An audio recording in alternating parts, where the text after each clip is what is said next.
LA's Loft is open as we move inside, walk around.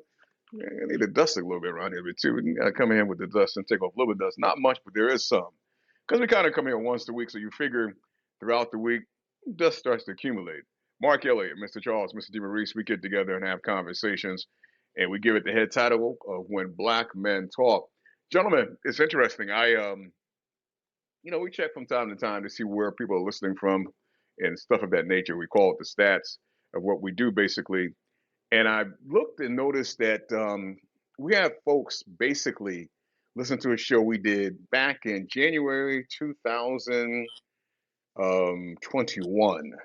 I think it was January 25th to be exact. And the show was entitled um, "Forgiving Oneself." And I said to myself, why would someone in November of 2024 go back and pull and listen to a show that's basically 4 years old? And it didn't puzzle me. I like it. Anyway, as I went back to listen to that show, I looked at some of the titles of some of the shows we've done over the years. And I looked at some of them, even though we had participated, I looked at them and I was amazed because, people may look at us sometimes and think, yeah, we can be three men, basically just saying some things. In reality, it's much deeper than that, what we have done. I know I've thanked you two numerous times. I'm not going to take the time to do that now. You all know how I feel about you, and I appreciate what you all do. But I want you all to understand is that we never know who's listening. We never know who might need to hear what we're saying. So I appreciate the fact that we have been vulnerable enough. We've had conversations. We have spoken deep enough where people throughout the country from different lands are listening and gaining something. And I never remember, I always remember my sister.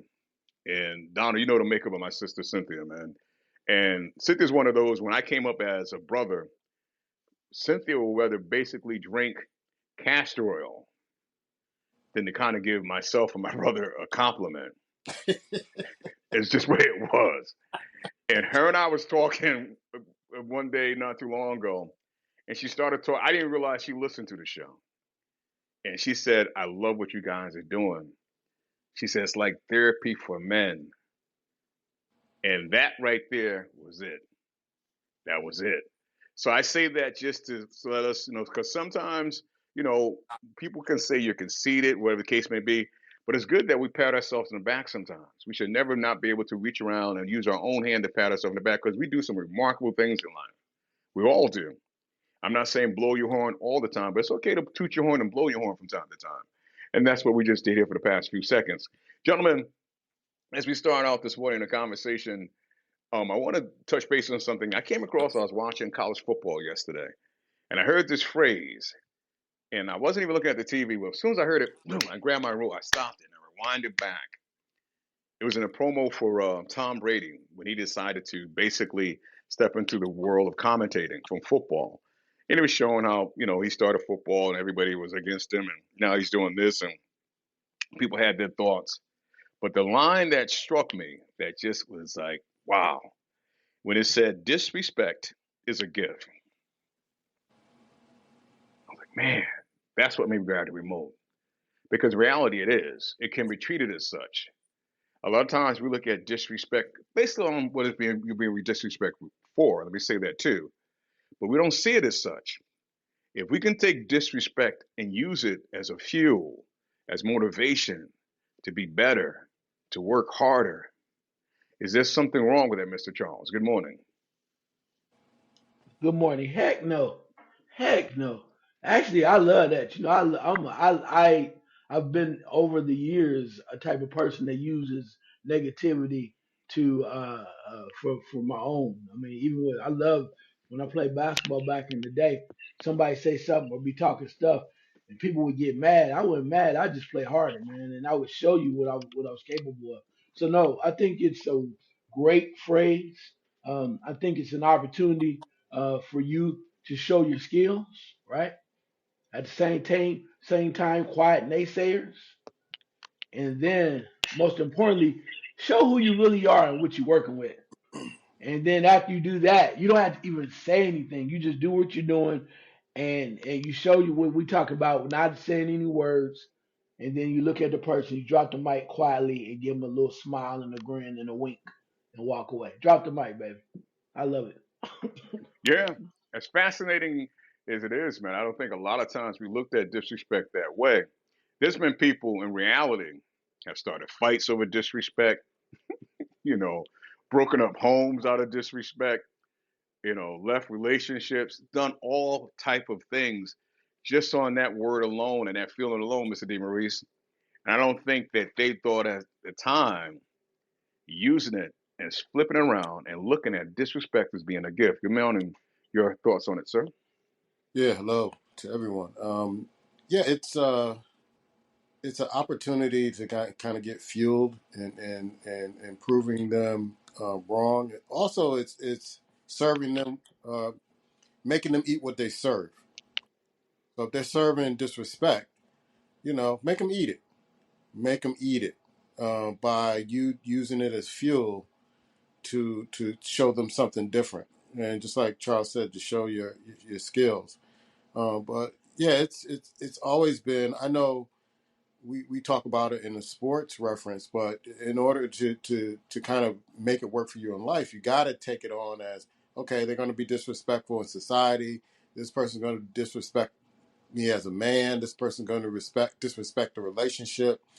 You turn it on its head, and you make it work for you instead of becoming destructive. You become constructive in that disrespect and in some respects it gives you an opportunity to be better and rise above. So yeah, that's a good quote. That's a really good quote. Yeah, absolutely, man. But here again, it made me grab the remote. Like, wait a minute, hold on a second here. And I love when things like that can make sense, and I can find some inspiringness in it. Oh my goodness, man, that's it. And speaking of inspiredness, our last time we got together, we spoke about grace. Giving others grace, undeserved favor. I want to connect to that a little bit, but almost in a different way, which is could be real interesting. Kind of, I'm not going to say we're totally flipping from it, but this is another side of grace when I thought about this. And it brings me to the statement, the passage, the scripture, if someone would say, don't cast your pearls before swine. Hmm, look at this for a second. Don't cast your pearls before swine. Now, we know what pearls are, literally, and we know what swine is referred to be. So, why would it be said, don't cast your pearls in front of swine or before swine? Because when I think of pearls, they're so far from swine. But in reality, it is foolish to give valuable things to people who will not appreciate them. Think about that again. It is foolish to give valuable things to people who will not appreciate them. So if I connect that back, Mr. DeMaurice, to giving grace, you think about it, undeserved favor. We spoke on how we shouldn't, and what may prevent us sometimes from doing such. How does that make this verse so significant? I mean, you don't want to give a person your best and them not being appreciative of it. I made a comment, and this is not my acronym that I brought up. It's from a coach, a motivational speaker on YouTube, and it's a brother, and he talks about, and we were talking, I guess, in the pre-production meeting, and we were saying about that I'm not at the point right now where I'm going to give up my meat, and I think both of you thought that I was talking about my male member, but I wasn't talking about that. It was an acronym for my And we money. glad we glad you weren't either. We were Yeah. glad you weren't. Go ahead. I'm sorry. My money, my energy, my attention, and my time. And those are as you go further in this journey, you realize how special that is to you and how precious that is to you, and that everybody doesn't deserve that. And you start to discern who deserves that and who doesn't. I was talking to a buddy last night, and I was like, man, I wish I'd had this sense I have now way back when I was in my 20s, because a lot of things would have been different. a lot of things would have been different. But over time, you learn that people don't deserve your your your your money, your energy, your attention, and time. And it could be in a relationship, it could be at your in your career, it could be in a lot of different spaces. And so you value that, and you start to kind of really kind of weigh who deserves this and who doesn't deserve this. Who and and sometimes it could be judgmental, but all that your meat is very, very precious to you, and so you really have to protect that in order to survive some of these situations. I love that statement, man. When you first brought that to us, actually, believe it or not, I wrote it down, and I had made note of it. I wanted to use it in a future show. It just hasn't come up yet. But I love it. I really do. So, Mr. Charles, excuse me, when I say to you it's foolish to give valuable things to people who will not appreciate it, to me that carries a lot of significance, sir. That's a significant verse. And sometimes to me, I know for myself, you can read something one time or hear something one time and it hits. But sometimes you go back second and third time. The clarity is amazing. So how did that come across to you, sir? No, I think it speaks volumes to truth. I think first for me, when I read that, I was like, okay, it said, "Do not cast your pearls before swine." First thing came to my mind is instead of just naturally going about giving something to somebody because you think it will help them or doing the right thing, you got to make an assessment. You got to make an assessment as to is this person ready for this? And that's what I would think. You got to make an assessment. And with that being said, because if you just give it to the person, there's a chance that they can try to devalue the pearl, right? With negativity because they don't understand what it means. And also too, and oftentimes those same individuals don't feel good about themselves. So if you don't feel good about yourself, you can't appreciate a lot of things because you just what they say I would say a Ted Downer or a Debbie Downer because I want to be politically correct. A Ted and a Debbie Downer. But also the fact that some of these people are ignorant about the pearl. They're ignorant. So there's they don't understand that this thing that you're presenting or giving them this pearl is positive and great. And when I say ignorant, I don't want to put it out there like you stupid, okay? There's a point to ignorance means not stupid. Ignorance also, mostly primarily for me, means you're clueless. You don't just know. That's what that word means. You're clueless. But the key is that most people in this position of being clueless are not willing to learn. Yeah, they have closed the door, man, which really is sad among itself because they really have shut down the door to opening up and learning. Now, I want to come back to you, Mr. Charles, and when I ask, because DeMaurice just talked about meat, and those are some valuable things. But I think for men, if we really examine ourselves, we really just basically sit and say, okay, I'm not afraid to say this. What are some of the valuable things about us that we shouldn't take lightly or don't take lightly to cast? Wow, that's a hell of a question. I think part of it is, and I say this straightforward, and I might be a little off, but I'm gonna just give you what I have.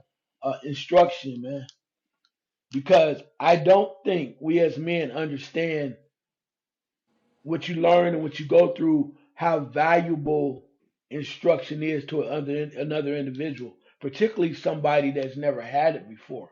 So you might take it for granted. Oh, my dad taught me this, or I'm on my job. I understood this, or I know this through this experience. And instruction is so key that it can change lives, man. Instruction can change lives. Also, too, love, man. And I'm gonna keep this 100. What I mean by this is love. You can care about somebody, you can admire or whatever, try to help them, but when you provide true love, even if it's from the standpoint of just a person that you really care about, they got to be worthy about it, man. Because again, if you come back to it, you put your heart out there and you invest in somebody, and they're not ready to receive it, or they just brush it off like you should have done that anyway. Nah, you got to be very careful. Those are the two things I could go with more, but I just leave those two there. Well, I like those two, man. You left me some room because when I think of valuable things, man, I think of my heart. That's the first thing that comes to my mind is my heart. That's the most valuable. You think about that organ itself, what my heart is used for, most valuable part of my body, most valuable part of my body. The mind is second, but the heart pumps the blood. The heart allows me to feel. It allows me to give. It allows me to understand, to have compassion. And if I am to allow to myself to cast that and give that on to you, good gracious. And that's not going to be cast and give on to you easily. And I know a lot of times people, we say we fall in love and you go out on a date until the second or third date. I love you. I love you. You love me. Tell me you have my heart. The word spoken love is out of affection, out of feeling.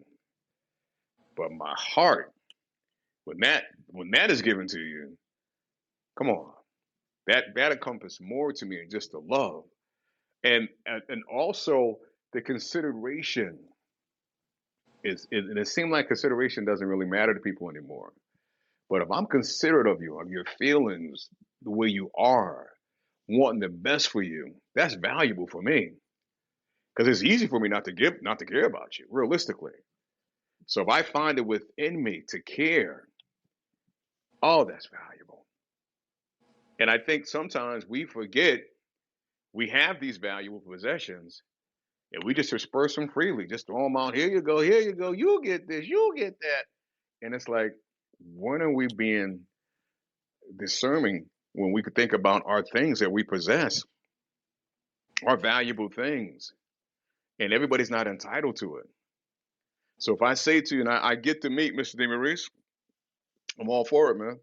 But if I say to you some other things that you might consider are valuable that reside with you, that you have to give some thought to, what are they? I think you tapped on one I was going to talk about, the heart, and we always reading a good book that you're supposed to guard your heart, and it made me think about Samson and Delilah, the story in the Bible where Delilah was trying to take down Samson, but Samson at some point really cared and really kind of gave his heart to this woman who meant nothing but destruction for him, and how it caused his downfall. He was given a gift, and and it was taken away, and he asked for the gift one more time to kind of set things right, but realizing that he had been deceived. So I think for me, it's really kind of guarding my heart to make sure I'm not being deceived and looking at things for what they are, not what I want them to be or fantasize or romanticize it to be. So yeah, guarding your heart is like a major one for me. It's interesting, ladies and gentlemen. Welcome to it again, and appreciate you giving us an ear to when Black Men Talk. I'm Mark Elliott. You just heard Mr. DeMaurice, and of course, Mr. Charles. And again, patting ourselves on the back. These are conversations where you're finding men are opening, vulnerable, willing to share and talk about. I hope we're not the only ones, but if we are, we take that with pride. We're happy to be that one. But I think all men should find someone. I'm not saying women don't, because women tend to express their emotions a lot easier than we do. But I think men should find a circle of one or two that they can open up and really just be themselves and speak and not be afraid of a retribution, something coming back, or someone looking at them a certain way. There's been some things said, and basically I've heard, you know, made me chuckle. Something I've probably maybe thought about over the years. And I know this is definitely in your wheelhouse, Mr. Reason. I say this, man. You may not laugh, but a smile's gonna come on your face, and I know you have a lot to bring to this. But I've been doing a show with Miss Janora. I have a show that's going to air soon. I may have aired by now by the time this air, where we talked about men saying there's no benefit to them getting married. And when Mr. Noah and I get together, we basically do a segment called Finding Common Ground. We're taking a man, we're taking a woman, and we're bringing our two different sides and hopefully find the common ground between man and woman. But when I think of that statement, I hear men say it, boldly now. And I think men been thinking this for a long time. It ain't nothing new. Social media give a chance for it to kind of be put out on the billboard. Men been feeling this for a long time and still walking into marriage to thinking this. But I want to tie this back to the pearls. I want to bring that right back to the valuable things. Because when I hear men say or men think, my thing is thinking, okay, if there's no benefit, why am I, Mr. DeMaurice, bringing forth valuable things and casting my pearls if I don't believe there's a benefit? Does it play a factor? Does it manifest in one's man's mind? And Mr. Charles, I'm gonna come to you, man. So get ready because you never took the jump over the broom as Mr. DeMaurice and I did. So your perception of this is gonna be a little different than ours. So, but DeMaurice perception gonna be a little different. But I kind of know what this brother's feeling. So how does this manifest when it comes into for a man deciding to marry? I think obligation is a one of the big reasons why men get married. You get guilted into it, because you acting like you married. We acting like we man and wife when we together, and you want me to commit to you and not see other people, but you ain't putting it down on paper.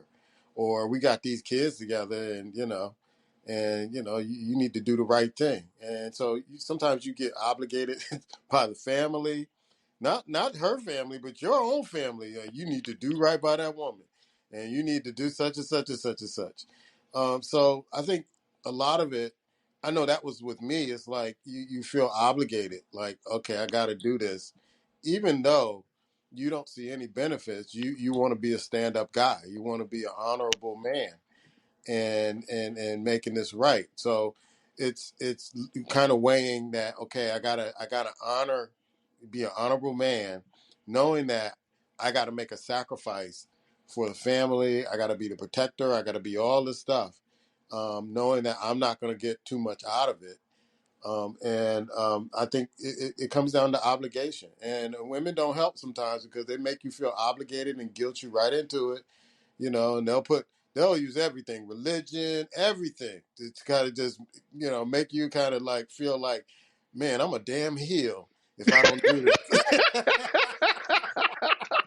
I am no good if I don't do this. Man, yeah, let me do this because you feel like the whole world watching you now because you said you wanted it. I'm giving it to you. You feel like the whole world watching your mama, your grandma, everybody watching you, and how much of a bad man you are because you got this woman out here with these kids and all this stuff, and you want, what's wrong with her? You ain't gonna marry her. She's been with you all this time. Such and such and such and such. She's good enough to do all this other stuff with. Why ain't you gonna put a ring on it and all that other stuff? The songs, you start hearing music, you start seeing movies and television shows. Oh! And all of a sudden, you look up and you sitting up in the front of the church going, yeah, I do. And that's it. That's what it's all over with. So sometimes, man, when you need certain things, you know what store to go to. You just know what store to go to. You know this store is gonna have some screws that store may not carry. This store can't. And I knew bringing this to you, my brother, I would get the realness. And what you said is so correct. It is. It's part of what a lot of men feel when they step into it. Now, some people will hear this and go, "Well, that's his natural nature," and I'm not disqualifying none of that. What No. God has, I'm not. But there's a side of it that needs to be shared and be spoken, and you just brought it to the forefront. Because a lot of times, a man, when he decides to do that, he's not thinking of a benefit for himself. He's thinking, I'm going to do this because, yes, my grandma done gave me the side eye. My mother might done looked at me a certain way. I done heard this. It's done been pumped into me at a young age This is what you do. So you're carrying all this with you, and then you feel a certain way about her, and then you just say, well, you know what, it is, and then you put yourself there, and you're not even saying, okay, what does it benefit me? But Mark, I know you heard this a time or two or more from Grandma, and Grandma wasn't even there when I got married. But I heard this voice come to me and like, you know better than that. I heard that. You know better than No, that. I can't no. tell you how many times I heard that. I heard that too, but only difference when I heard it was Mr. Mark. You know better than Yeah, that. Mr. Mark, That's you know better than that's that. that's it. And we love our grandmother. We love her. She only meant good for us. We understand. But grandma didn't tell us what was besides saying I do. She didn't tell us No, what no, no, no, what no. face after you said I do. Kept that She part out. yeah, she was shy. I mean, she was shrewd enough to say, I ain't gonna tell you that. I'm just gonna get you there. I'm gonna push you in once you get there. You're on your own, my brother. Now, Mr. Charles, I said this before, and I'll say it again. I mean, I think when a man decides and look at it earnestly and don't really give into those pressures that Mr. Derees spoke of and said, if I do this, I'm doing it for this reason. I'm not doing it because I've been maybe been carrying this as some weight that I didn't know I've been carrying, and I probably should, walk this way. And you chose not to. I respect that. I really do. And I respect women when they decide, they don't want to do it. I respect the woman that realizes that she cannot be a good parent and say, you know what? I'm not going to have children. Some people look at her and think there's something wrong with her. Well, I look at her and respect the mere fact that she understands her limitations. So when it comes to this, you chose not to for whatever reasons. And you don't have to give us your reasons, but you were strong enough, in my opinion, to say, you know what? I'll do that when I believe I should. Your reaction to it, sir. There's a reason why I don't like you right now. When I saw this, I was like, man, I already know where you're going. I do not like you right now. And I know some of my friends and loved ones are listening, and they listen. What he gonna say? What he gonna say? We've been waiting on this one. What he gonna say?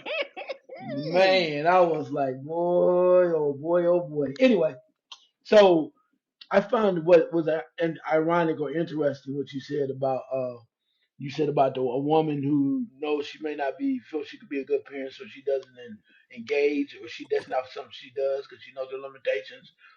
And I think some people think, particularly from my circle, that that might have been my case, that I didn't think I could do something in a marriage, or I wasn't ready for a commitment. But the actuality, the truth of it is, and I just thought about this before, but to me, it's all about the commitment. And I know nothing is perfect. Never been married, and I've heard the stories. I've seen the people. You just never know how people gonna act. Whatever, anything can happen. You just got to be able to jump on the ride and hold on very tight, and hopefully try to keep it on track, right? And work with somebody. So I receive all that, and I've seen it. But for me, it's about commitment, and not saying I would never get married, but if I ever do, and I always start this way, and I still continue to believe this, it's the premise of, and I heard this before, and it was so eloquently put. You talk about, I think I'm gonna make some quotes up. We might be in the quote business, D. We might start making our little signs so we put behind us. You know how we do. That's Yeah. our new thing, bro. So like that disrespect is a gift. We gonna have one of those. Hmm. I'm telling the story about the money anyway. But another thing that I heard somebody say is when you think about marriage, even a commitment, I need a teammate, not an opponent. Hmm. Think about that. I need a teammate, not an opponent. And what I mean by that, as you look at it, if we're playing sports or whatever, I look at it this way. If you're my teammate and we make a commitment, if I can't cut you, man, I made a commitment. I can't cut you. I can't release you. I can't give you your papers. I can't divorce you. I can't cut you. Then I need to help make you better. And I'm not saying I'm the Messiah, but damn it, I've been through enough in life where I've done okay by myself by the glory of God. And I know a little bit. So if I can't cut you, I need to help make that woman better. But most importantly, I need my teammate to buy into the plan. because that's the only way it's gonna work. Some people say, yeah, when you first having all, so happy, I love it. Grandma got you there, and God bless grandma. But now it's about you and I. You and I. You need to buy into the plan. And last but not least, I look at life like this. You look at all of the things I assess all the things I've been through and had to overcome, and where I'm standing now through the grace of God. But I'm a winner, bro. I'm a winner in life. Over what I've overcome, it would have shot down a lot of people. They would have fallen to the side, the wayside. Which means if I'm a winner and I came through this, I can't afford to lose. So if you see how I move, hell, don't you want to win? First thing I ask a lot of women, you want to win? And after they listen to me, they go, hell yeah, I want to win. Where I sign up right now? I'm ready to go right now. I leave my husband. Where I want to go, I want to go. I was like, no. No, I'm not telling you that. What I'm saying is everybody wants to win. They want to be happy. They want to be successful. They want to be move forward in life. And if I'm a winner, because I'm a hunter, if I don't kill, I don't eat, man. Ain't nobody coming for me to save me. I haven't been that way for a long time. So when you see something like that, you would think more people would gravitate to that and say, I know this is outside of what I normally do, but I believe this, and I think it's gonna work. And damn it, I'm down with you. Let's roll. I need a Harriet Tubman in my life, man. I need a reinvented Harriet Tubman. Let's roll. Grab your pistol, girl. Let's make it happen. Grab your Derringer, and let's take this ride. I think what you said there, Mr. Charles, is profound, especially about the opponent. And a lot of times, you know, you don't even have to get to the marriage part in relationship to feel that you're with an opponent. You don't have a teammate. You have an opponent. They're spending more time being opposite of you. They're spending more time working against you instead of working with you. They're spending more time trying to control you instead of adapt to you. You adapt to them. And when you put all those things together, there's your opponent. So it becomes a game of, and I've always used this analogy, it almost becomes a game of chess. You move, they move. You move, and why not move together? Because if you're not moving together in the, you can call it courtship stage, dating stage, whatever, you think you can get married, and after you get married, some halo comes down and say, okay, now you move as one. Chances are that don't happen. It just doesn't happen. And the world is set up to me now is glorified to where weddings, marriage, the dress, the ring, the courtship, all that's been basically glorified and worldified to look a certain way, romanticized, fantasized, fairy tale-ish, to where the actual marriage itself, damn, it doesn't even mean anything. Because you get there, you're selfish, no compatibility, no flexibility, none of it. So there's no surprise to me that marriage now, when you think about it, ends up in divorce more than 50% of the times. And that's not putting blame on anyone, but you're not ready. You're not ready to be an opponent. I mean, a teammate. You're not ready. But you sign up for all the worldliness to get there because that's all you really see. You don't see marriage, what marriage really means, what it stands for, the institution of it, what it is. And people crack me up. Well, I want to be a wife. I want to be a husband for this reason. And I've heard guys say this. I've heard men say this. I want to come home to someone. I can come home to a dog. That's not someone. You want to come home to a wife and what a wife should mean, what she represent. That's what you want to come home to. Well, when I get old, I want somebody. They got nursing homes for that. They do. That's not a wife.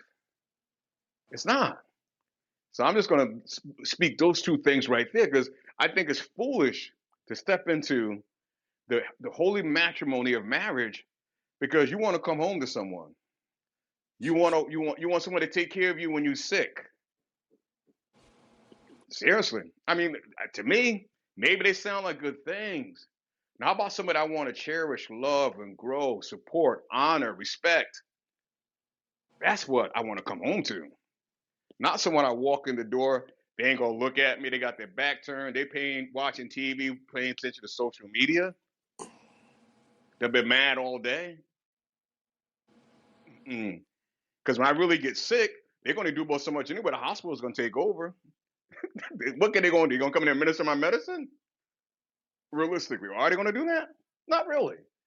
So when I hear that, and I'm just speaking on this, what men have heard say, to me, it's foolish. So wonder we only working out 50% of the time. Let's just get real. It's not. We're not looking at it. And I know we talk about acceptance. That's just my opinion. I'm not saying this for everybody. This is my word when I look at it. I'm not entering it lightly for those reasons. I'm not. So if you are an opponent, hell, I need to, marry an opponent, set myself up a battle for how many years? Until we die? I just don't get it.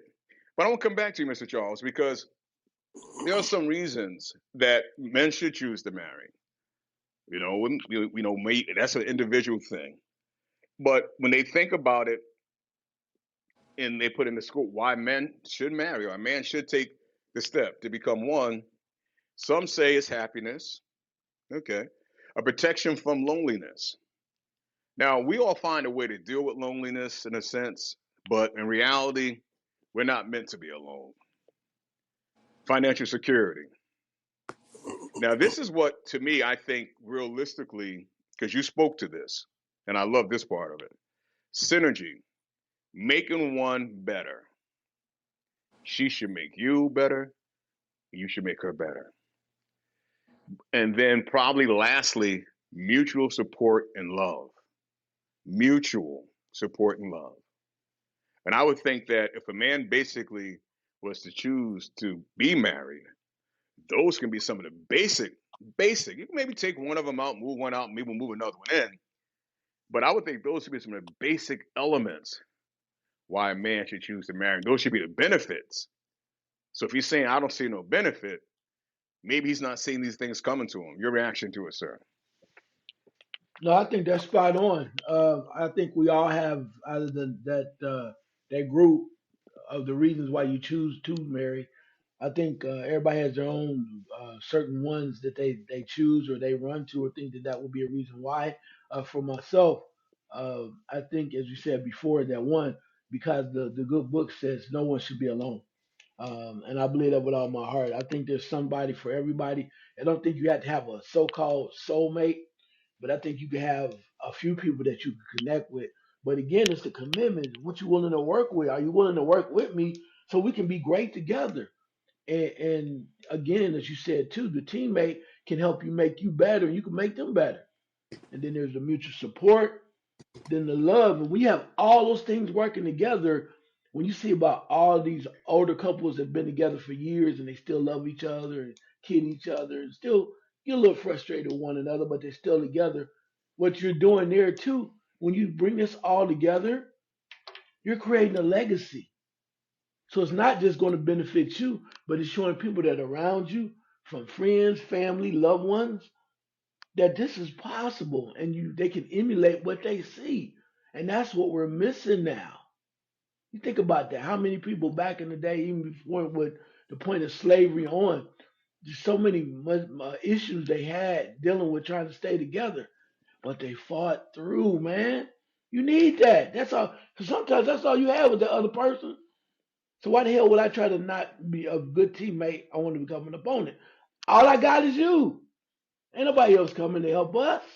And when you keep that in the forefront, and if you want to be successful and want to be great together and be happy, my last point on this is happiness, bruh. Happiness at home when you go together, when you feel like smiling and being the best you. If I want to be angry, shit, I'll be by myself because I ain't gonna be angry by myself. I'm good. I might be a little lonely, but a damn sure ain't gonna be mad. Man, I'm loving this. Mr. DeVries, I'm going to thank the folks at Pod Up for a minute or so because they sponsor what we do here. And I appreciate them doing such. And I'll get right to you, my boss. Do you love podcasts? You ever thought about creating your own podcast? What are you waiting for? Get started at podup.com. Podup is one of the sponsors of this podcast. Thank you. and they would love to someday sponsor yours. Starting is easy as creating an account at podup.com today. Podup has everything you need to run a full professional show with over 35 different tools with AI integration. Get started today with a 7-day free trial with no credit card required. With 15% off with the code with the code When Black Men Talk 15. Don't have time to start a podcast? Hey, don't worry about it. Go to podallies.com. Get a team of podcast professionals to do all your website, social media, and editing work for your podcast. Pod Allies is an agency run by the folks who built the Pod Up podcasting software. Get started with them at podallies.com. Get 15% off and sign up today at PodUp or Pod Allies with code When Black Men Talk. Pod Up and Pod Allies can't wait to create with you and launch your own podcast. Mr. DeMaurice, if you need, I'll give you the list again, my brother, because there's some reasons why I would think men will choose to marry and what we should benefit to marry for and gain. It's happiness, protection of loneliness, financial security, synergy, making one each other better, and mutual love and support. I mean, another two, let me just say, getting a big piece of chicken from time to time. Your reaction to those reasons, my brother. I think love support is a big one. Well, but I'm gonna add on to it is peace. That was a big one for me. Does this person bring me peace? Because when you're out there and fighting the world and trying to um, do things to make ends meet and dealing with as a black man in this society, you want to come home to peace. And who can bring you that peace? And usually it's your spouse that could bring you that peace, that could recharge you and giving you that love and support. But if you don't have that peace, you'll be sitting outside, in your car, waiting for a half hour. The kids wonder what daddy doing in the car. He running into something that, he got to get, the energy, despite all that happened that day, the energy to fight another battle in the house. And you don't want that. So that love and support and that commitment is very, very, very strong and very much needed. But a man just wants peace, man. I know, talking to a lot of brothers, man, who are in marriages and they don't have peace. We're on the phone and, talking to some brothers and like, oh man, here she comes. She's coming home. I got to go.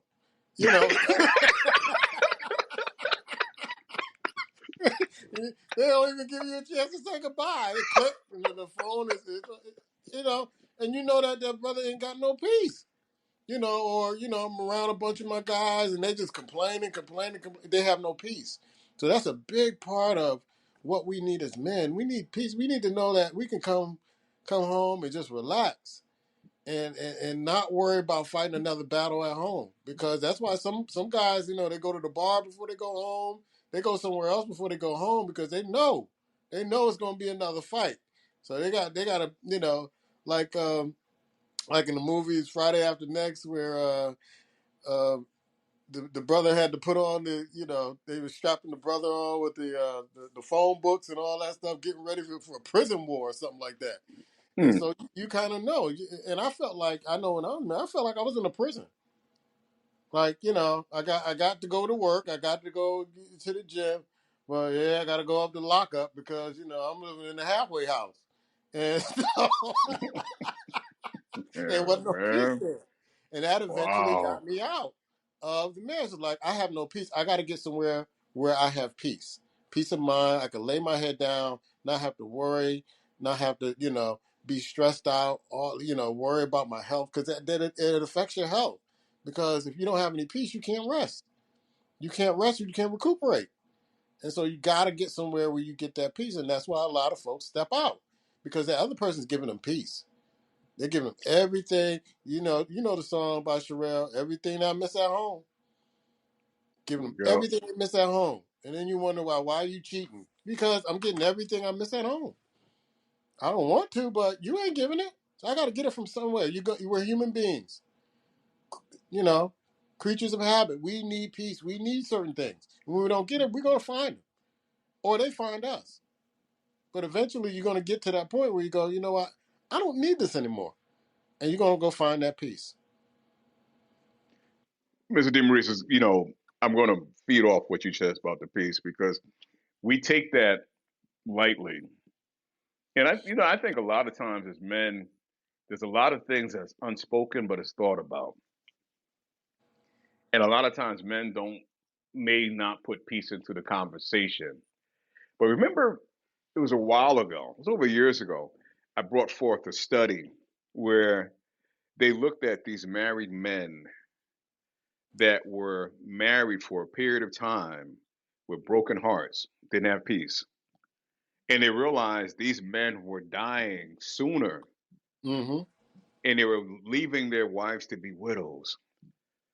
Now, when there's an old couple of old adage and different sayings saying that men are healthier when they're in a couple relationship when they're married.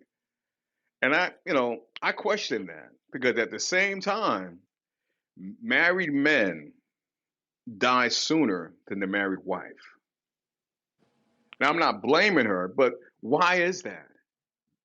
If they did a study that can kind of basically illustrate that the bulk of these men that they knew had broken hearts, didn't have peace, but stayed married, died sooner. And she's still living. She's still living. So in terms, we don't even think about that sometimes. We don't even think about the compelling part, and it's not spoken, but think about that for a second. What is underneath where if you and I, her and I start today, let's say we start when we're 25, and chances are I'm going to die before her. If I'm thinking that in the back of my mind, am I signing up for that?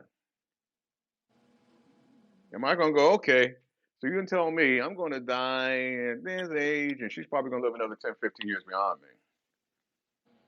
Oh, I love her that much. I'm signing up. And those are some of the things that goes into the factor when men think about marrying. Because if you don't have that piece, you don't have that element, your heart is broken. Now, people think a heart is broken necessarily because, oh, someone cheated or you ain't doing right by you. No. How about the heart is broken because I love you, I care about you. You're not giving that back to me. You're my opponent instead of my love mate, my helpmate. That breaks my heart. But yet I may choose to stay there and continue to have my heart be broken because, yeah, grandma, auntie, and all of them say, no, you stay there, you do that, you do this. And then one day, Mr. Charles, you look up and you at the mortician office and they're walking by you saying, man, he was a hell of a man. Mm. He was a hell of a man. He did this. He provided for his family. But it's gone too soon. Your reaction, Mr. Charles? Yeah, I think that's spot on. What DeMarie said is about that peace, man. You just gotta understand that.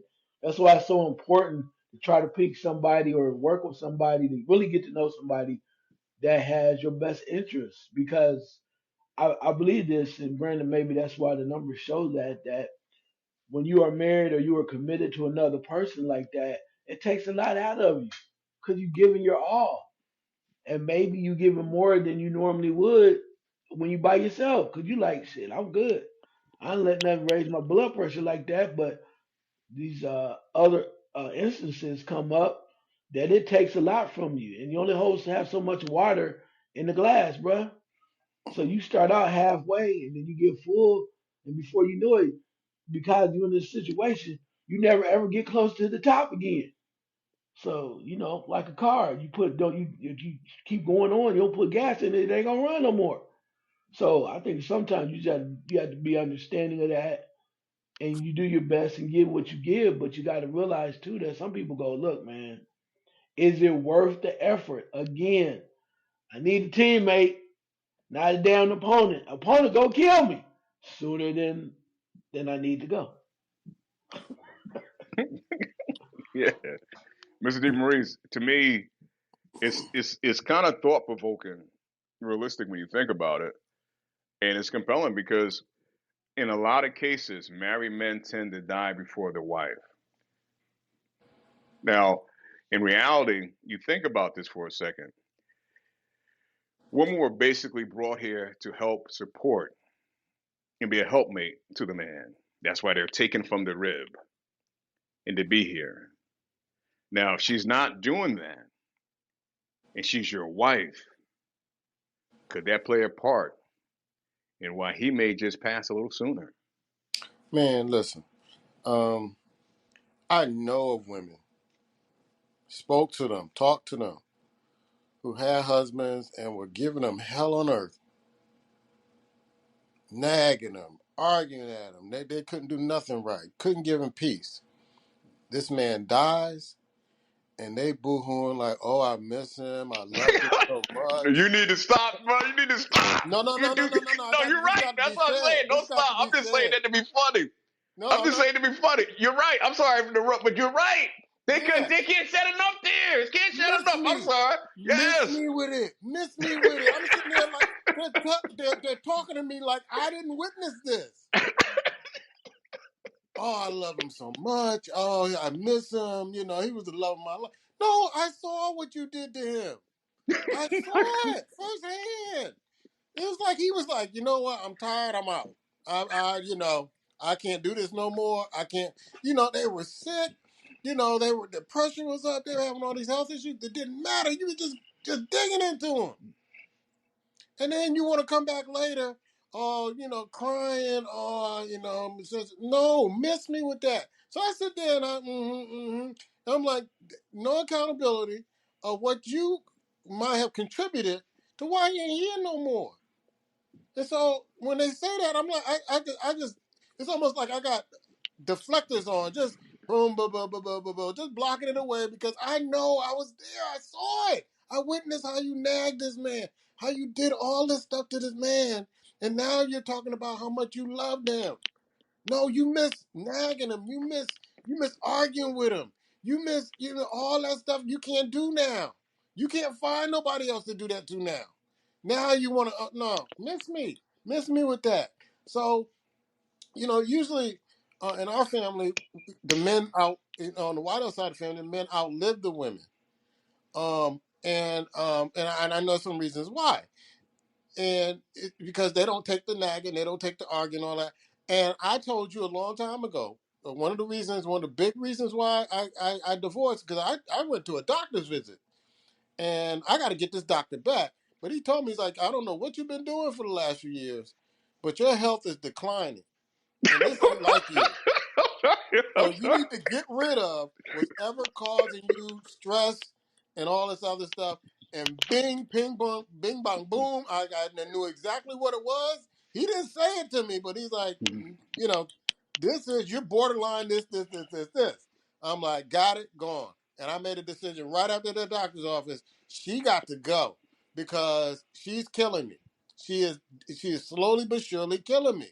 And it's affecting my health. I can't deflect it while I'm in the house. I can cut it off legally and be done with it. And so, you know, and some men, get obligated to the point where you can't leave the family, And I would hear grandma's voice saying, Donnie, you know better than that. But I'm like, you know what? I can't listen to that voice right now because this is life and death right now. This is life and death, and I got to ignore that obligation that's been put over my head and stop putting so much pressure on myself and say, you know what? I got to do what's best for me at this particular time. I got to do it. If I want to keep living and living the way I want to live and being healthy and get peace, this is what I must do. And that's what I did. And I didn't look back. And I don't regret it at all. Not one bit. No matter the trials and tribulations, I don't regret it. Because I believe if I had stayed there, I wouldn't be here right now. I would not. Man, sometimes I can't control myself. And that's why I didn't mean for you to stop to put the brakes on. It was so funny what you were saying, but at the same time, so real.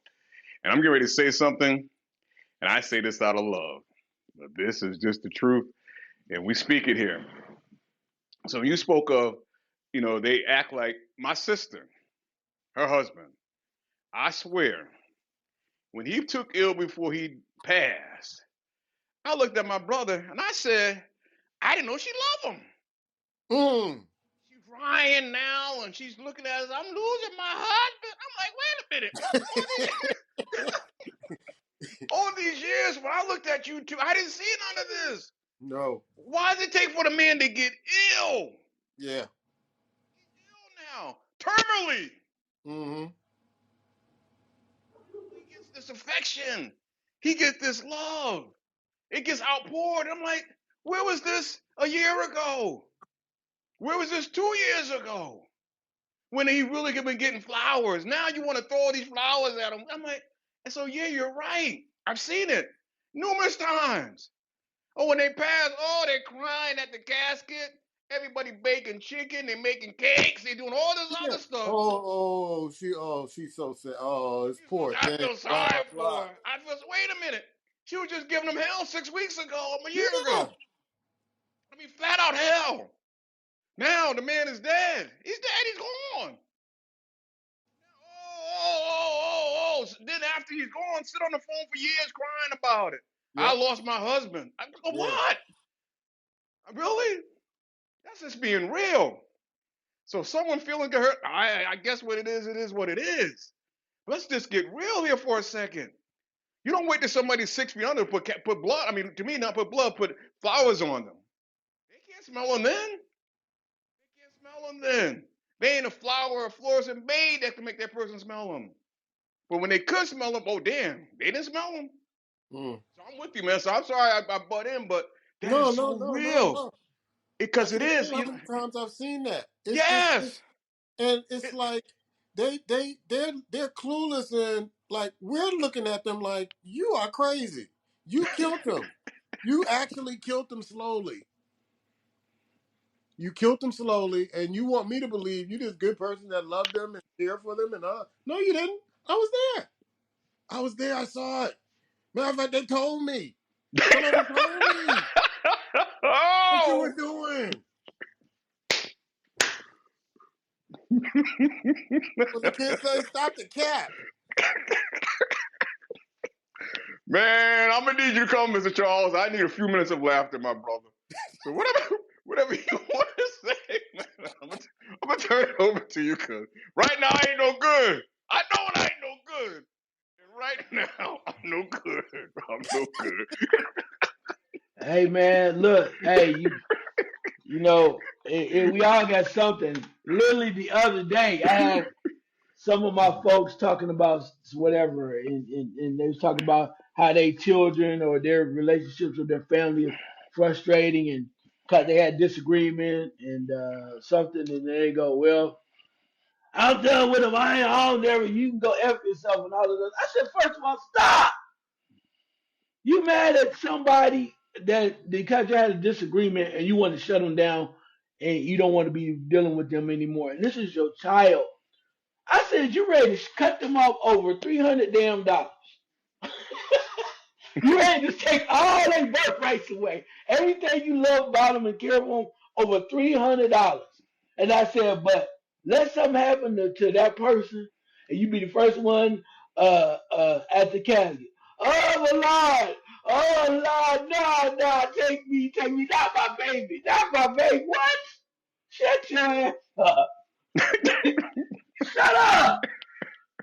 Some people don't have that. Shut up and move on. Just had a bad day. You don't like that person today. Come back tomorrow. But don't sit up in here and act like, and then you be the first one that you got. Lord Jesus, why? Oh, why? Oh, Lord Jesus, oh, God, no. Take me, Lord, no, don't take my baby. Brother, shut your ass up. And went to the mall. Damn. Because some people don't have that, man. It's their life. And you taking it for granted because you feeling like you want to spout out for the day because they made you mad over $300 that you've been waiting on since June. It's November 1st. Get the fuck out of here. Anyway, sorry. Yes, can I say something Oh, real quick? please do, my brother. Please do. I was talking to this woman a while ago, and lost her husband, all this other stuff, and she started talking about something that happened 50 years ago that she was angry about. It's almost like it happened yesterday. Hmm. And I put together, I'm like, okay, this is why you killed him. This is why you did this to him. You're still holding on to something that happened 50 years ago. And slowly but surely, you got him. You got him back for it. You got him back. Now, why you so upset? Oh You my. know, it was a slow process, but you finally did it. You didn't know I was making the connection. Because you talked Oh. about how how sad she was about losing him, but what he did what she think he did 50 years ago, not what she got proof, but what she think he did 50 years ago. Oh man, I ain't no good. I ain't no good. I ain't no good. I'm no good. I'm no good. Oh man. Girl, I just said, girl, you did it. You did it. You got in.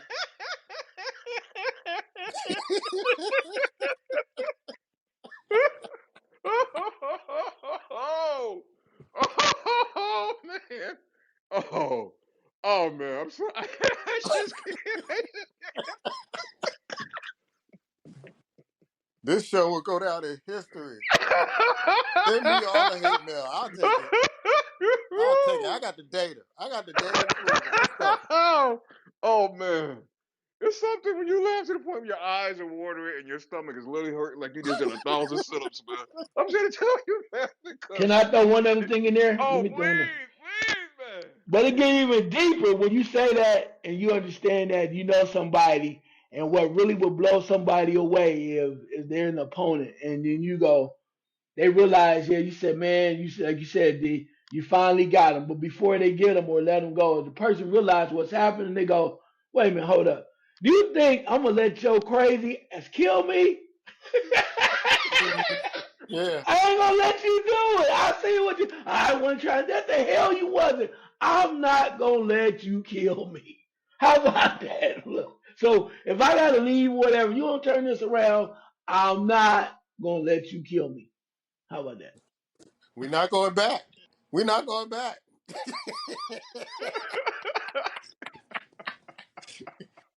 Jeez whiz. Oh man, I mean that is definitely a non-benefit. Most definitely. We got a lot of more, man. We got a lot of more. Oh man, oh yeah, bro. You don't get to this age without knowing some stuff and packing some wisdom into you, man. Realistically, and it's as much as I laugh, it's just hard to believe. And like you said, Mr. Reese, don't even understand it. Don't care. No. Don't care. Really don't. Until that time come, and it's like now you're doing everything you're doing at that point is generic because you believe you should be doing it because you have the title of being the wife. So cry like hell. Take all the sympathy. But why weren't you doing that prior and being the wife prior when he was with you? And you holding on to it for 50 years and, like you said, slowly killing the man. Who knows what he done and what he didn't do? But at the same time, you tell people you love them. It's crazy. There's no more craziness than that. That's just absolutely crazy. So yeah, when we hear men tend to die sooner, you can basically color the rest in on your own. You can color it in. It's like women will talk about, oh, I had a hunch or I had a female intuition. There ain't no such thing. Because some of you got a lot of baby daddies. Where was the intuition and the hunch then that this dude was no good? Or this dude was going to leave you with a baby? Stop. Ooh, no, you're right. Stop. You're right. Stop You're it. right. You're right. You're right. You're right, You know, man. so We're something going. that she thought happened or had a Yeah. hunch happen probably never happened.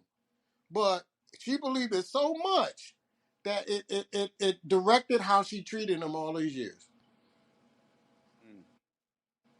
Wow, That's some deep shit. bro, that's deeper than deep. It really is when you think about it. It is, man. It's deeper than we can actually imagine.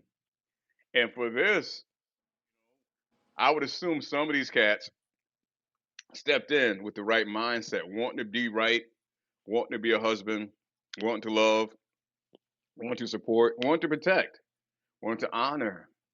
And look what they got instead. Look what they got. And I'm not saying because he died sooner than her, it has to be that. But in a lot of cases, it is. When they could do a story, I mean, a research of hundreds of men with broken hearts that die, you just can't discount that and throw that in the water, act like it didn't exist. You can't. It's there. It's evidence, obvious. Realistically. And gentlemen, we're gonna close it right there because that's just woo, man. I'll probably be laughing the rest of the day. I'll probably be laughing the rest of the day, and I love it. But I'm gonna give you two the last word, man. 60 seconds to you, Mr. DeMaurice, and then 60 seconds to you, Mr. Charles. Last word. Then we get on out of here. Man, I done said too much on this show, man. I don't. I don't know if I got 60 seconds, so I'm gonna give my time to Mr. Charles. Ice water. Yeah, man. I want to thank you for saying what you said. I want to thank you so many ways for saying what You you got said. me all riled up this Sunday morning. Yes, sir, Mr. Charles. Yo, 60 seconds. Maybe 90 now. Mr. DeMaurice gave up 30. Now, I'm not going to be greedy. I'm just going to say a little bit something I said before. Remind people to think about this. When you think about commitment and want to be with somebody and love somebody and care somebody, if you really want to be connected and happy with a person, remember the phrase, I need a teammate, not an opponent. If you really want to be happy, because that means you need to really dive in and give of yourself to be honest and be forthcoming. If you want to really want that to happen, there are people out there that want the same thing that you do, but you just got to go through the mess that's out there and find those like-minded individuals. And most times it will work because two people together that really committed to one another, really love one another, can make it happen, man. They really can, despite all of the drama. You can make it happen, but if not, stay by your damn self like me until you find that person or person. Anyway, it takes 4 quarters to make a dollar. That's what I might have to do. I'm gonna let you use your interpretation right there. Well stated. Well stated, gentlemen. Well stated. And yeah, even I pull from the laughter, man. It's just that I would just say we got to pull away from the worldliness. We have gotten lost and our priorities have shifted to what's really not important. And it's not the size of the rock. It's not the how much money you spend at a wedding. It's not about all that. How much people think about who you're in love with. It's not about the pictures you're showing. It's about you and him. What are you two really doing? Are you two honoring each other? Are you two loving each other? Are you two really growing together? Really trying, doing whatever it takes to make it work? Because if the two aren't doing that, then you're playing yourself. Simple case in point. With that being said, we're gonna close the doors to Elliot Loft. You know God loves you, and we love you too. We get together real soon, about a week, and do it again. Take care.